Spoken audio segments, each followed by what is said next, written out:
must remember that we have got our own drivers who are going abroad. So how will it be, how will we feel if our drivers that are going to our foreign countries are being tortured and murdered? So we really condemn it.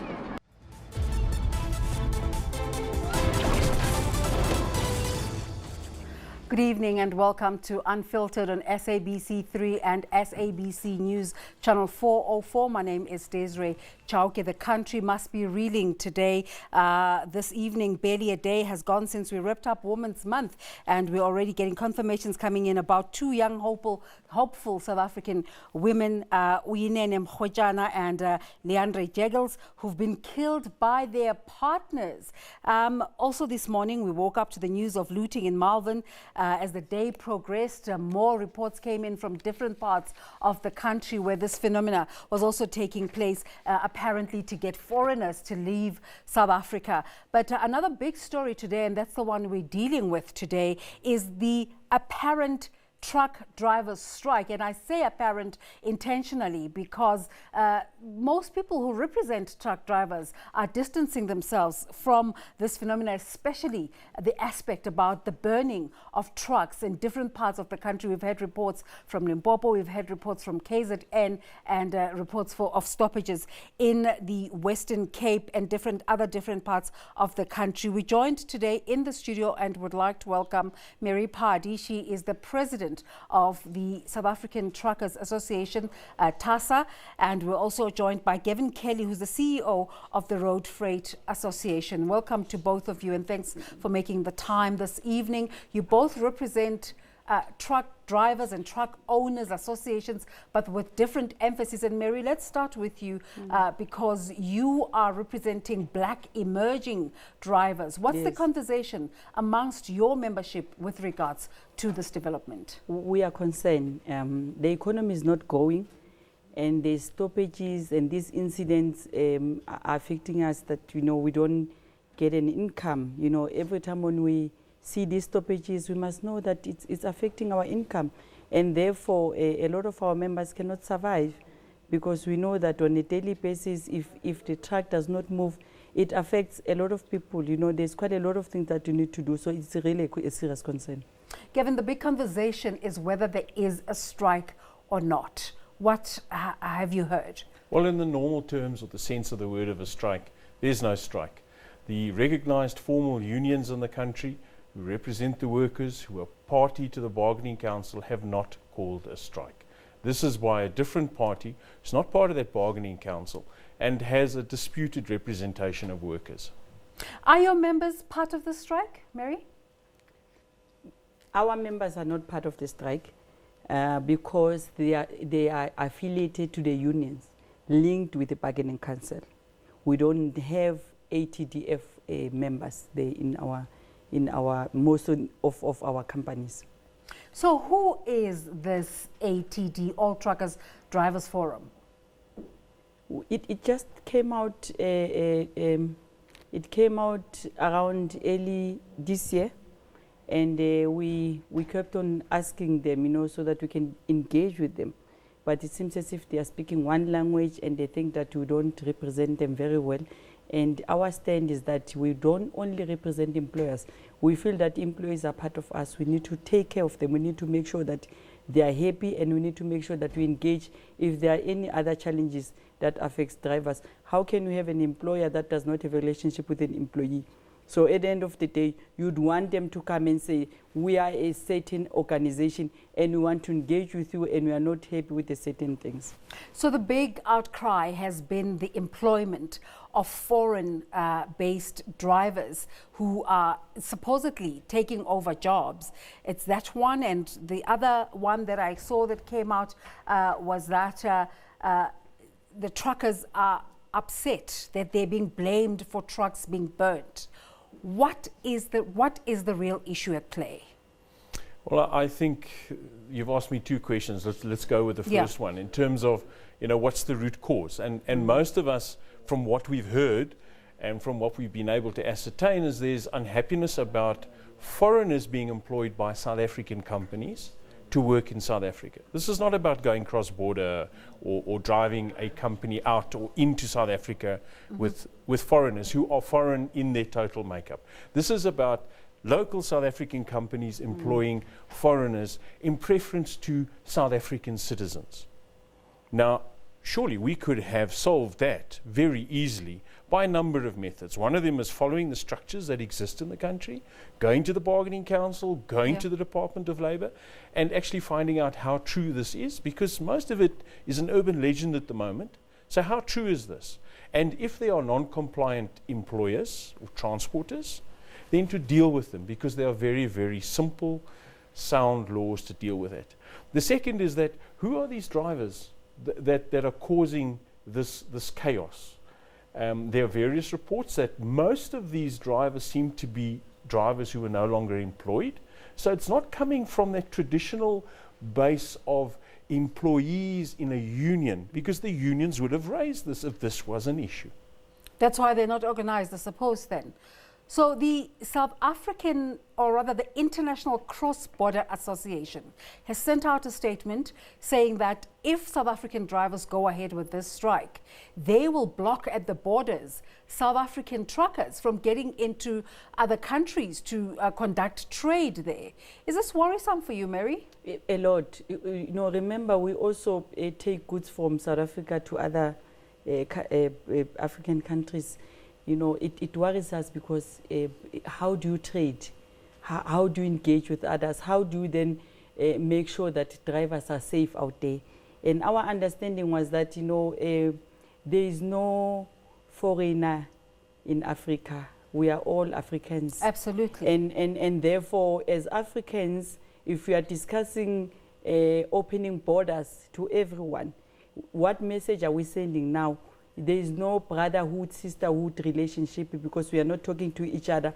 And on the other hand also, we are saying that we don't support employers who are employing foreign drivers who do not have proper work permits or proper work documents to be able to be in South Africa, and employ them illegally and pay them not a proper salary at the expense of the drivers that needs real employment.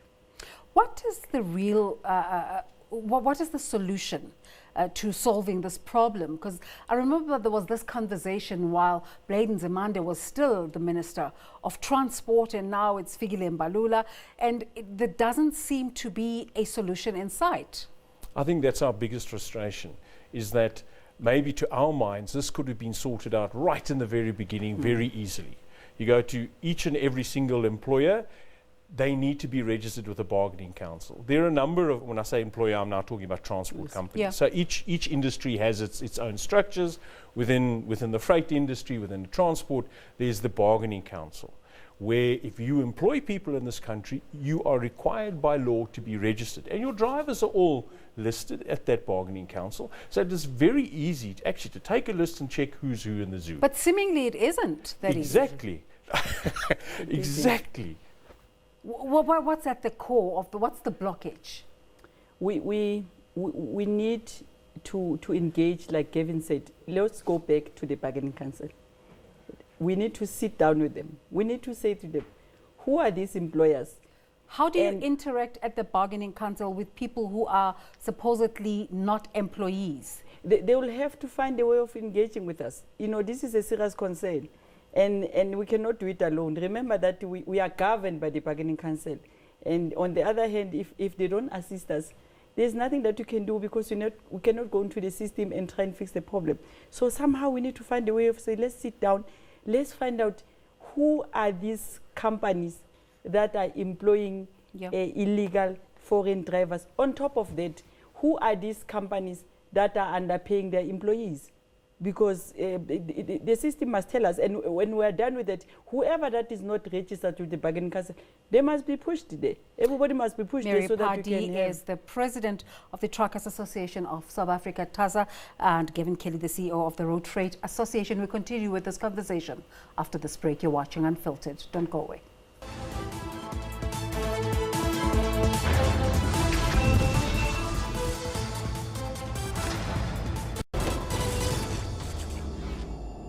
We have spoken to the truck drivers that we will annul we are not going to tolerate any act of criminality and damage to property. The law allows them to embark on a strike, but the strike must be peaceful and legal. So we are going to ensure that in all major roads there is high police visibility and into the province.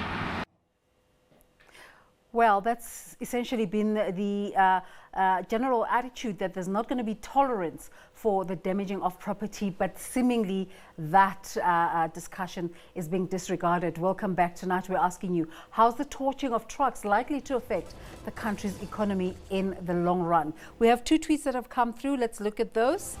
Siyabonga Maluleka saying it's useless when 95% of truck drivers in a country are foreigners and 80% of local drivers are unemployed. Any effects on the economy and the GDP, their children should leave school and sell drugs. That's a question he's asking. Nazim Mrwetyana saying, I don't condone the violence, but the employers in South Africa are undermining their own people in this case. And let's welcome in my guests again. Mary, let's start with you. The torching of trucks. This is a traceable activity, isn't it? How come we still don't know who are the people who are going to the main roads and burning trucks? It's quite tricky. You know, a lot of incidents, when we looked at the videos, they petrol bomb it, you know, they throw a bomb and they disappear. And it's not easy to trace them because they've got cars that they're traveling with, and by that time the truck is burning and you cannot tell where does the fire come from. You know, they even issue a statement that we are paying our own trucks so that the insurance can pay us. How can an employer do that? Gavin, in this day of Google Maps and highly sophisticated tracking devices, we're not able to trace who's torching the trucks. I think it's a good question that you've asked, and it's obviously to do with the observation at the given point, but it seems to be a challenge in actually being able to trace who's really behind it or who are doing the activities. The SAPS has said that they are going to give far more resources and actually act in that regard. So we can only hope that that is going to improve. How is this affecting your members? A lot. It is expensive.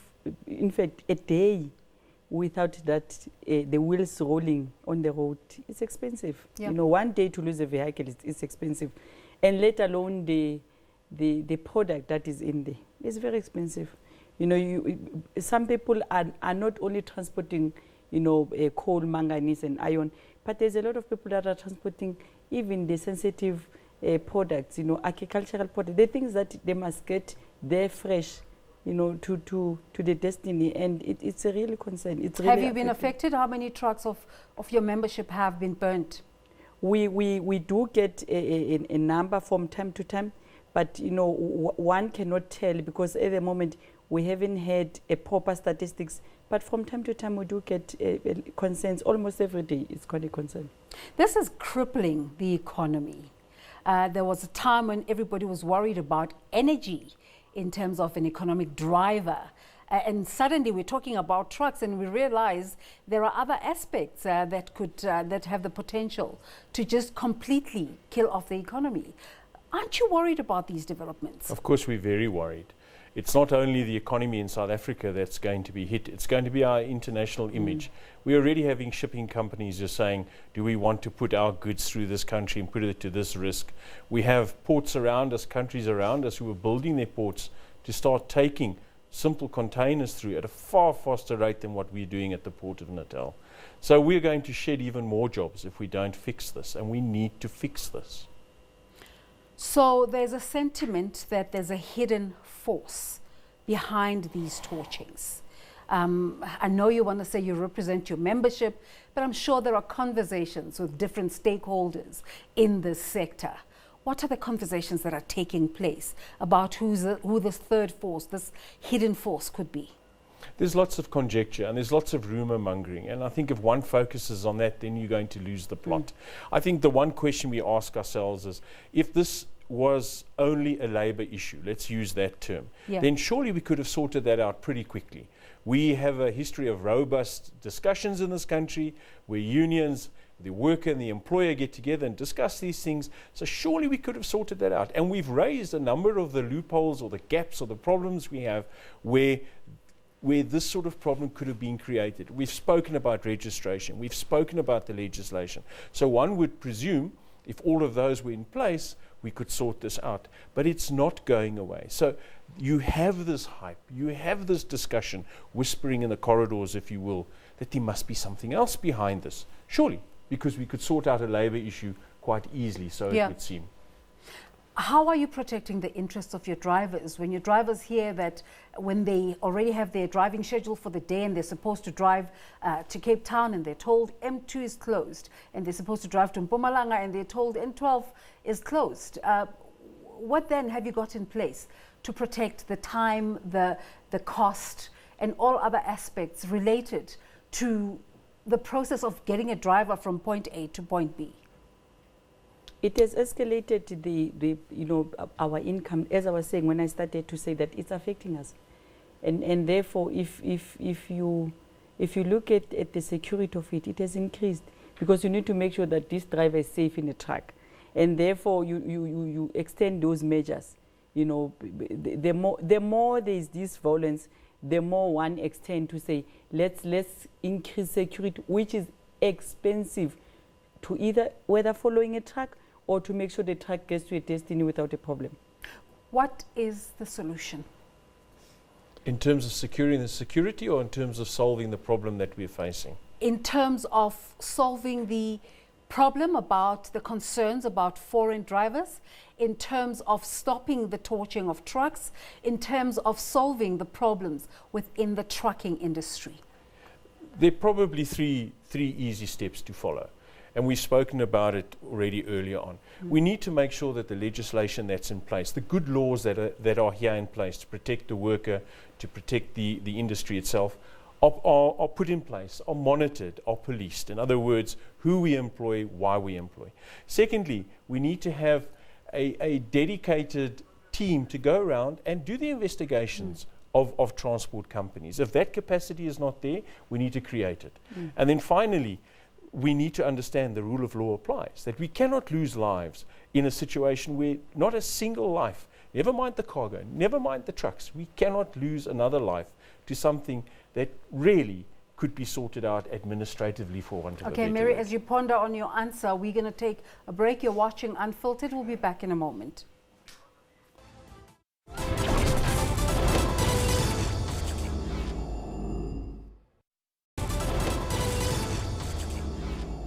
Welcome back. You're watching Unfiltered. We're asking you, how's the torching of trucks likely to affect the country's economy in the long run? Let's take a look at some of the tweets you sent through. Lobuli for Life saying South Africans are crying. They've been for many years. Someone needs to take accountability for this behavior. We have so many foreign nationals working instead of South Africans. Hashtag cheap labor.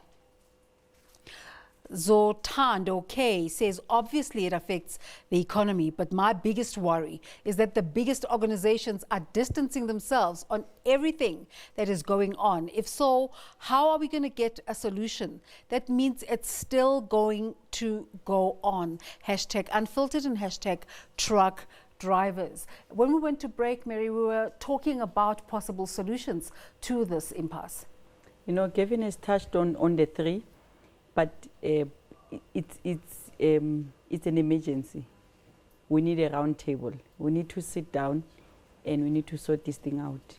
And we need to, HDF must come to us, or any other organization that has got a concern must come to us. We are naming them, not because maybe we are against on what they are doing, but we are just saying that let's find a way of a solution to the problem. So they're not reaching out to you?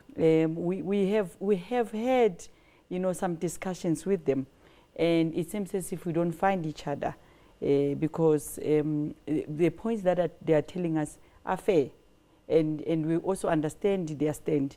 That's why we are saying that we need an agent roundtable. We need to go back and recheck all those employers, with the bargaining council. What do you mean the points they're telling you are fair? When they say to us, stop employing foreign drivers that are illegal. We know they don't have proper work permits. That's true. And therefore, we need to say to them, we have proof that they do, whoever that is employing them, we need to say, we have proof that they do have work permits. On the other hand, parallel to that, we need to say to them that what percentage is it? You know, can we sit down and find a percentage? So they're echoing the same sentiments that we've been hearing on social media, that South Africans are out of jobs because of the infiltration of foreign drivers. You know, it must not be seen on one-sided. What we are saying to them is that, you know, let's find a solution. How will we know that we have employed enough South African drivers? If we are fighting, if we are torturing trucks, how do we know? You need to know by saying, this is the stats, you know, this is the number of people that you are employing. The Zambian government has issued out a cautionary note to their drivers to stay away from South Africa. As people from organizations that have drivers crossing borders, does that worry you about the safety of your members and your drivers when they go to these countries? Of course, yes, it does.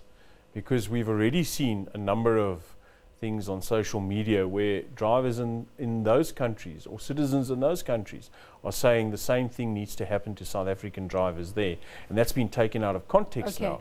We have 2 minutes to wrap this conversation. What interactions are you having with the Department of Transport in terms of the way forward? There's a ministerial task team that involves 4 departments: transport, police, home affairs and labour, that meets regularly. They met on Sunday, we were there. They meet again this week, we're going to that. And a lot of decisions and a lot of proposals were put by those departments to all the parties concerned. While the country's burning. While the country's burning. They have put solutions on the table. They've put a plan in progress to deal with these foreign drivers, undocumented illegal foreign drivers, to do the research. And it seems that while that's happening, which was agreed to, the violence has just continued. How's TASA interacting with government? We have engaged with them to say, you know what, let's find a solution. You know, what we've realized is that truck driver employment, if I may call it that way, has become a profession. And if we don't stop it now, it's going to affect us at a later stage. So our engagement is more with the bargaining council to say, let's find a solution to this thing as a matter of agency, because it will move from truck driving. It will go to anybody that is employed in South Africa as a foreigner in South Africa. Okay, just to wrap up quickly, the strike was supposed to go on until Tuesday. Do you see it going into tomorrow? There has been some social notices going on social media that it's going to continue. We're not sure. We can't confirm that. Well, thank you so much for coming through to talk to us this evening, both of you. Gavin Kelly is the CEO of the Road Freight Association, and Mary Phadi is the president of the South African Truckers Association, TASA. That's a goodbye to our SABC3 viewers, but we continue with a different conversation when we come back on SABC News, and that's with the KZN senior leadership of the African National Congress about the eThekwini mayor. Stay with us for that.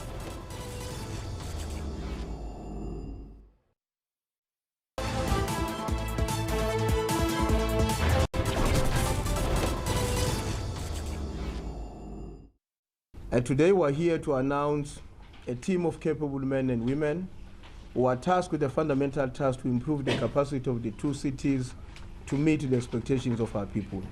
These changes were occasioned by a deep-seated commitment to improve the quality and the level of service delivery in our 2 most important cities. Well, welcome back to the second leg of our show here on SABC News Channel 04. You're watching Unfiltered. We're talking about the impacts on municipalities, especially in KZN, of the appointment, resignation, and then reversal of the resignation of eThekwini Mayor Zandile Gumede. And we have in the studio, would like to welcome Professor Mrwetyana, Associate Professor, Department of Politics, International Relations at UJ. Thank you so much for making it this evening. And we also like to welcome in studio today, Mr. Mdumiseni Ntuli. Thank you so much for coming through. I suppose the first question to ask is, how come you're in Joburg? No, thank you very much. Yeah. Well, we were here earlier on, as you might have heard. We were meeting with the top 6 of the African National Congress, essentially to take them into confidence about some of the decisions we have taken, some of which were very bold decisions, especially affecting the two big cities in our province, eThekwini and Umsunduzi. So we were here earlier on to have that kind of an interaction with our leadership. The biggest concern has been that you haven't followed due process. Is that the stumbling block? No, we have actually followed the due processes. You see, we have a responsibility as a provincial executive committee to supervise and direct the work of municipalities in our province. Of course, whenever we must take a decision in relation to a metro, in terms of the ANC conference resolutions, we're required to conclude that process in consultation with the top leadership of the organization, because the metro mayors were in essence deployees that were confirmed by the National Executive Committee when we did it in 2016. So today was part of that consultation, and you couldn't make a consultation without a decision. You have to understand the gravity of the problem, what lies at the base of the challenge you are confronted with, so that when you go and make a consultation, you have a clear understanding of what is at play and how you would want the organization to navigate that complex space. From your tone, it sounds like you're sticking with your decision. Is that the case? It's not about sticking about the decision. It's about a pursuit of a correct decision. We have taken a decision which we obviously have a responsibility and obligation to defend and advance at all material times, including when we met with the national leadership. The fundamental task that we had as provincial officials on behalf of the Provincial Executive Committee was exactly to articulate our position and why we believe that the position we've adopted is consistent with the expectation attended to those who are leading the ANC in the province. Professor Mrwetyana, we didn't just invite you for show. I like the show. What are your thoughts about this developing story? It's a bold move. It's a bold move. KZN has had very tricky politics. I think they've had to take this decision because eThekwini, which has been the stronghold of the ANC, performed quite badly. They dropped, I think, by 10%. And they had to do something. Not only in the elections, also in the ANC elective conference. Yes, It started there. Well, I think this decision was triggered primarily by the electoral performance. Going towards Nasrec, they were united. But I think certain governance issues emerged going into the elections. They dropped by 10%. And of course, Durban, since Gumede came in, has not been the same. There's been a terrible poor service delivery has dropped dramatically. You've had criminalization of politics. You've had people who... Criminalization of governance. Of governance. You've had people who would organize themselves to disrupt contracts, work that is happening, demanding that they get 30%. Gumede kind of elevated herself into some kind of a warlord. So something has got to be done. She became a law onto herself. And of course there's corruption issue. Do you feel the same way? That she became a law unto herself? Not necessarily. Look, in our own view, when we did the assessment of local government, the findings that we made were not essentially about any individual. It was about the performance of the leadership we deployed in the city, the entirety of the ESCO leadership and the Troika as a whole. And we've always adopted a position that this is not about a particular individual. I think what but it is about individuals when individuals have been criminally charged. You are quite correct. Individuals have been criminally charged, but the basis upon which we have taken a decision is about the performance of the municipality over a period of time rather than the court case that is going on. So yes, there is issues about the court case, but it has not been a fundamental question that we have had to deal with. Take us into your conversations with the top six. Well, firstly, as you would have known, 2 weeks ago, Comrade Zandile had an opportunity to brief the top six about her own concerns in relation to the decision taken by the PEC. And the national leadership was, of course, very interested to know our own side of the story in relation to how we handled the matter. So we went through to a very long and detailed report about the state of local governments, the failure of service delivery in both eThekwini and Umsunduzi, and how in the past we have intervened, including setting up a war room chaired by the provincial deputy chairperson in order to jack up the work of the municipality, and we realized that things were not going well and we needed to act in this way. The fact that you've had to travel to Johannesburg, to Lutuli House, is this a reflection of the difficulty of this problem? Not really. We travel to Lutulias frequently. It's just that some of our visits to Lutulias are not reported in public. This happened to have been reported in public precisely because it had to do with a matter relating to the biggest city run by the African National Congress at the moment. But we do come to Lutulias. We might be here next week or any other week for this or the other issue confronting the organization. We run the province, the biggest province of the ANC, and of course we always have to touch base with the national leadership in terms of the direction we are taking. Is Zandile Gumede getting back her position? Well, when we left the meeting with the top 6, we presented our report. The leadership, in our own view, was quite satisfied with the approach we've adopted, and they only made a request that we allow them to reflect on our report, and they will come back to us and communicate in detail what they believe are the steps that needs to be taken in order for us to ensure that we restore governance and ensure that the city functions properly. If you follow due process within the party and she submitted her resignation letter, what gives her such confidence in terms of coming back and saying, I've changed my mind, I want my job back? And how are you responding to the branches who are feeling that you're ill-treating her? Look, firstly, when we took a decision, we met with all our employees. We explained to them in detail why we've assumed we've taken this particular position. All of them accepted our decision unconditionally. Did they really? Yes, all of them. She even at that meeting, Comrade Zandile assured us that anybody who goes in public in her own name must be understood to be acting in their own personal interest rather than having a mandate from her. And we're very happy about that. And when we said we need them to resign by 12 o'clock on a Monday, everybody did that, including Comrade Zandile. It was a shock on us that the following day she decided to retract her resignation. But of course, you see, the PEC accepted the resignation, and that is where we're departing from. And we have never had an opportunity to, and I don't think that we have any desire to reflect and reconsider the position we've adopted, because it was a correct position. She's not being sidelined, she's not being attacked personally. We recall the ESCO of 6 comrades, plus the Speaker, the Chief Whip, and definitely this thing about what appears to be a Zandile exceptionalism is inconsistent with the value system of our movement. The fact that she decided to retract her resignation is a symptom of a bigger problem, a challenge where at times some of our comrades would inadvertently elevate themselves above the party, which is a challenge that we're dealing with, and as part of what we need to resolve in the context of organizational renewal. How are you interacting with the ANC Women's League? They're concerned that you've turned a blind eye to their request that the replacement be another woman. Well, you see, we had an opportunity to engage with the national leadership of the Women's League because like many other comrades and people who are not familiar with the processes we've undertaken, they were quite concerned about the decision, the bold decision that Mrwetyana referred to, which we have taken.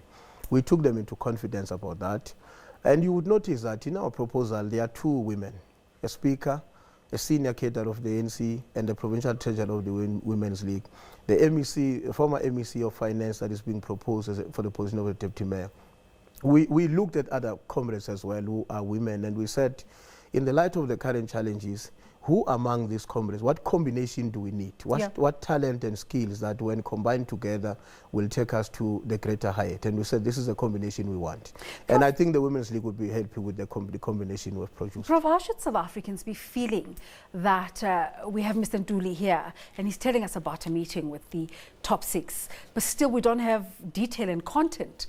And this is the concern that has been going for a bit, that we don't know what's playing out in the background, and people want to know where to from here.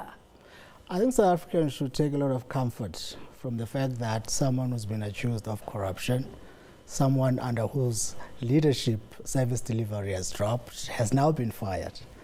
But what does this tell us also is that there are certain inconsistencies, for instance, in how the ANC does its job, does its work.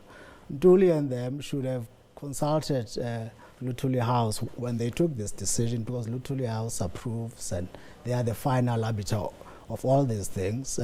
They didn't do that, and I think Gumede saw that as a gap to challenge the decision. But also there's an inconsistency that applies to public institutions, law enforcement institutions. There are other folks that were accused of corruption as well in KZN, I think 1 or 2 mayors. And those charges were quickly withdrawn, and there was no explanation. And when these charges were made, when they were announced, there was a huge fanfare.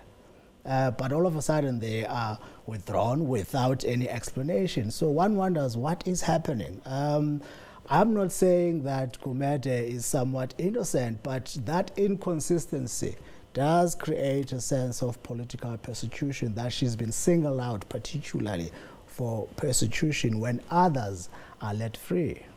Do you have a sense that the problems of the African National Congress in KZN are a reflection of the bigger problem on a national level? We have a finance minister who releases an economic strategy to public before talking to his principals.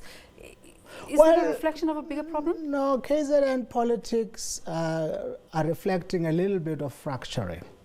Especially because you had a very strong figure in Jacob Zuma who kind of pulled the province together for quite some time. Since 1991, he was a strong figure in KZN politics. And towards Polokwane, or rather towards Nasrec, things started to kind of becoming divisive to some degree, and people were divided as to who they should support, whether Cyril or Nkosazana Zuma. So those divisions cracked unity that had been forged by JZ quite commendably since 1991. And now you still have a lingering of that fracturing. But most importantly, what is quite noteworthy about this is that they are going against a comrade who was formerly within their faction. Because KZN was united behind JZ, and Gumede was a prominent part of that. But now they seem, at least from what we are seeing, they seem to be prioritizing governance issues. So it doesn't matter that she was part of them, but the point is she's not performing and therefore she must go. So from that perspective, I think it's something to be happy about. Professor Mrwetyana, and we're also talking to Mr. Mdumiseni Nduli from the African National Congress, the KZN leadership. I'm going to ask my producers to check and see if there are any online or social media interactions in terms of this discussion, so we can look into those. But we're taking a break. Stay with us. Don't go away.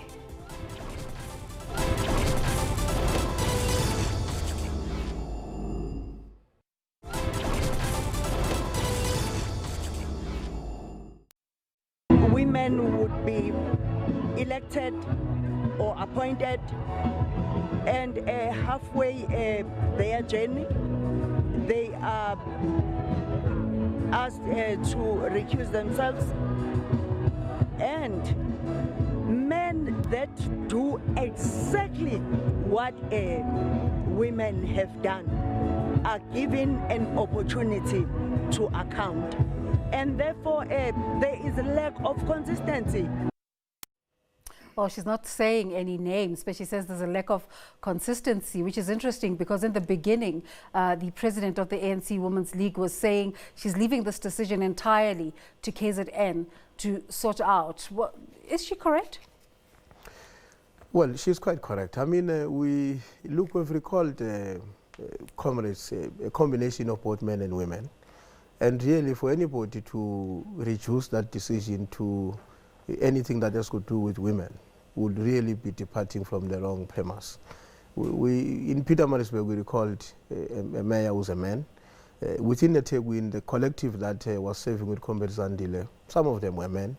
So we engaged the Women's League as well on this matter, and we clarified it. And I also want to address this issue about whether there was a consultation between the province and the national leadership.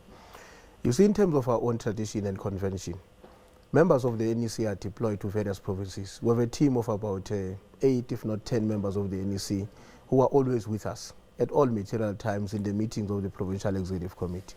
These decisions that we're referring to today were taken in the PEC meeting in the presence of the NEC members who are not just there for purposes of observing what we're doing, but to ensure that there is a permanent interface between what the Provincial Executive Committee does and the National Executive Committee. The fact that we have had to come and engage with the top 6 of the organization does not necessarily imply that it's because the leadership was not aware of what is happening. Otherwise, it will suggest that NEC members are working without any supervision by the national office, especially the SGO, which is not the case.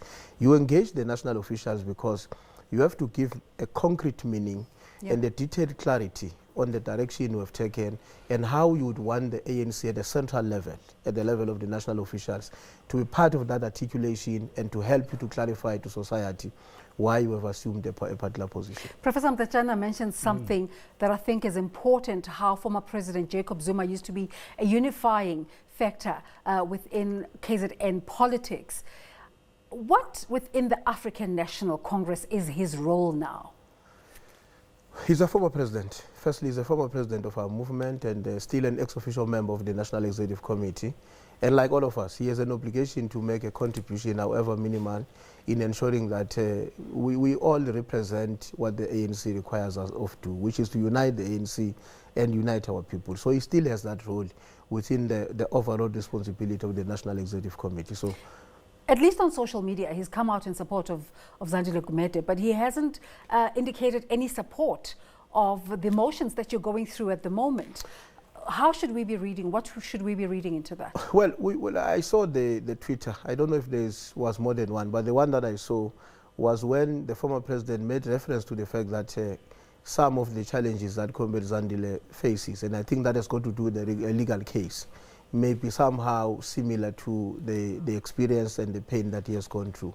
But I don't think that it's impossible for anybody to disagree with us, especially on the extensive assessment that we've conducted and decisions that we made. You see, the work that we did to explain the collapse of the municipalities, the failure to provide services, it's a very compelling argument. And I'm quite certain that the former president, as a senior leader of our movement, he will be with us. He's with us on the difficulties that we're dealing with and how we must navigate that to consolidate the support base of the ANC and to ensure that our municipalities are repositioned to meet societal needs. Prof, the South African economy is flat at the moment. Chances of growth are very minimal. We have the World Economic Forum coming up next week, and as we were talking about as we had a press conference this afternoon about the World Economic Forum, at the same time, reports of looting all over the country, people concerned about foreigners taking over jobs in South Africa, and also complaining about service delivery. The KZN picture of non-service delivery and politicizing government, is it a national conversation? It is a national conversation, and it's not something that is confined to KZN only. You have patronage politics. People who get contracts because they are connected to politicians. You have politicians who use those contracts to build support for themselves. That's partly the reason why you had a mob of people demanding to the ANC there that they should reinstate Gumede, because these people took themselves as members of Gumede instead of members of the ANC. And of course you have unemployment issues, playing themselves nationally. So part of what you are seeing in places like Joburg and everywhere else, it's a manifestation of frustration, that people feel that what they should be getting is instead being gotten by someone else, and they ascribe this to foreigners. So foreigners are being used as a scapegoat. But of course, in certain areas, that is real, because most companies prefer to employ foreign nationals. They don't have rights, they are vulnerable, they can't make any demands, they are illegal. But you have a much bigger problem, really, of political leadership taking decisive actions to fix things that are happening in these municipalities as well. You've heard, for instance, quite some time now talk about doing lifestyle audits, but you don't get any of that. And interestingly, some of these money that disappear in these municipalities, they are known, right? You know which municipality lost how much money and who are likely culprits there, but you hardly hear about them being pursued, right? In fact, KZN, interestingly, in the last 3 or so years, was one of the best performing areas in terms of municipality, but they have gone down. Right, and in the last 5 years, actually, they were, but they went down in the last year or two, specifically because of this factionalism and them not wanting to clamp down on certain strong figures within who were responsible for this misdemeanor. So they are trying to correct that from what we see. So, Mr. Ntuli, in this conversation that you were having with the top six, you're obviously talking primarily about Zandile Gumede, but what kind of feedback did you give them about how the ANC in KZN is trying to recalibrate, and was there any mention at all of this bigger problem in KZN, the story of political killings that despite a commission still have not seen any solution forthcoming? Well, yes, of course. We had an opportunity to express our own observations about developments in the province in relation to the killings and the arrest of many of our comrades, including leaders of the African National Congress.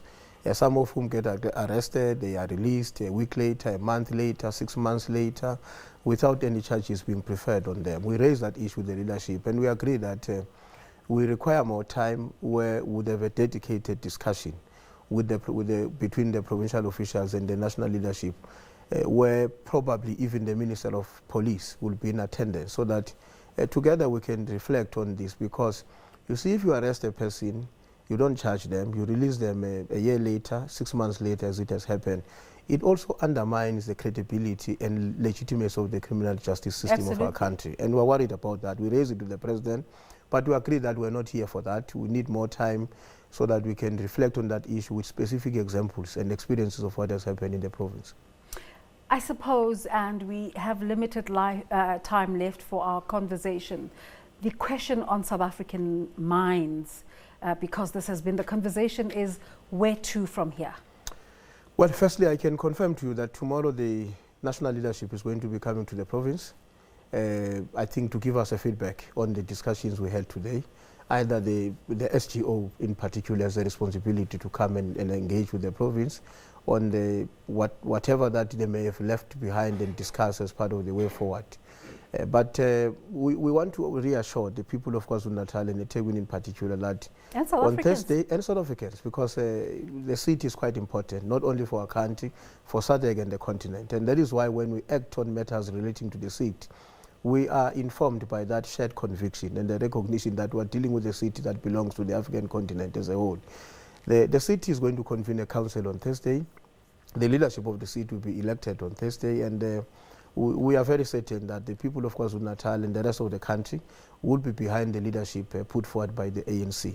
They have seen that we have the courage, we have the stamina, we're determined, we're objective, and we are quite certain that the support that will be given to the incoming leadership is going to be How come you're so certain? You've had to postpone previously. Last week you had to postpone.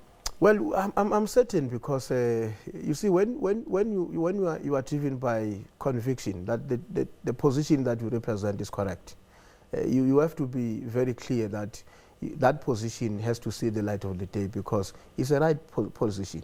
It's consistent with the value system of our movement that says we serve at the best of the ANC and our people, and when there are challenges, we must be seen to be acting on those challenges, irrespective of who's involved. Perhaps let's end off with a question I should have asked you right at the beginning. Why did Zandile Gumede change her mind? I don't know. Well, I received a letter where she pointed out that she has reconsidered her decision, and I didn't. The only thing I did was to look for her to ascertain whether this was really a genuine letter from her. And before I could even get hold of her, the city confirmed that they have the same letter. So I knew it was her letter. But look, for us as a provincial executive committee, that matter is neither here nor there. There was a decision of the PEC. She is a member of the ANC. She has an obligation to live according to the dictates of our constitution and the democratic centralism that the PEC exercises leadership on behalf of the entire membership of the ANC in KwaZulu-Natal. Prof, I keep thinking you just came along on this conversation, but we only ever have him in studio, only so often. All the way from Durban, yeah, it's very rare. I know. Just in wrapping up this conversation, how do you think KZN should be moving forward? Well, I don't think Gumede has any other choice. So she will have to step down. Otherwise, her membership might be terminated. They can't fire her. Legally, they can't. Only if they terminate her membership, then she can be removed. So, and she knows that she doesn't have a base without the ANC. Me, thank you so much for coming through this evening. Prof, thank you so much. We know we can just make a call and you come through, Professor Mrwetyana. And from the African National Congress, the Provincial Secretary, Mdumiseni Nduli. Thanks for watching tonight. Join us again next week, Monday evening. Bye-bye.